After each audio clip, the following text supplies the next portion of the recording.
Sabe comer arroz?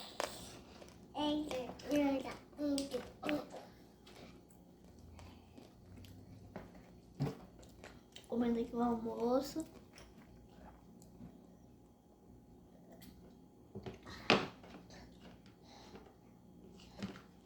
Tá gostoso, Manuel?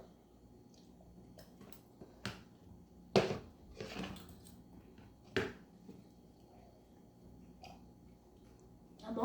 Come arroz agora. Vaquinha, vaquinha, vaquinha, mamãe. Ei, não tá na hora de cantar, não. Ei, tá na hora de comer. Bebê.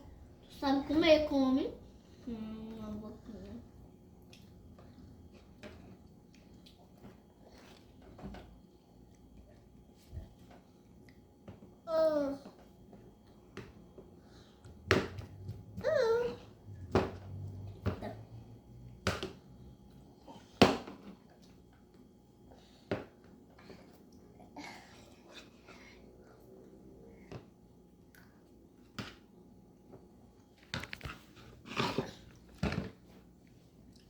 Não, bebe logo teu suco. Você não vai querer. Bebê, comer.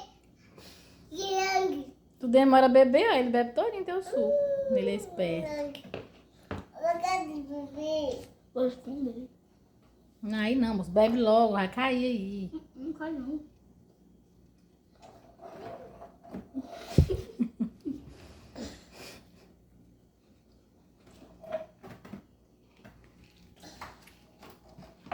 O suco tá pouco, é esse que brigando pelo suco. Quando ela bebe todinho, ela fica guardando. Ele acaba bebendo o suco dela todinho.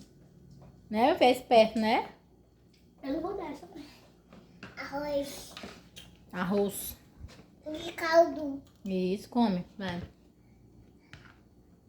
Mamãe, coloca caldo. Não, não vou colocar caldo aqui, não. Coloca caldo. Comer. Já tem. Aí eu vou...